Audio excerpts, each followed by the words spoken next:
فلما جاء آل لوط المرسلون قال إنكم قوم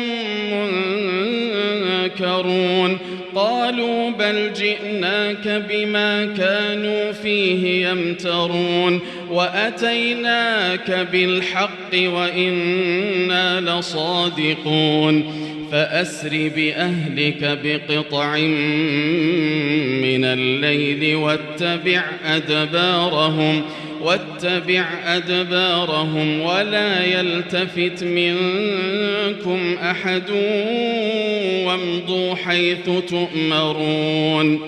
وقضينا إليه ذلك الأمر أن دابر هؤلاء مقطوع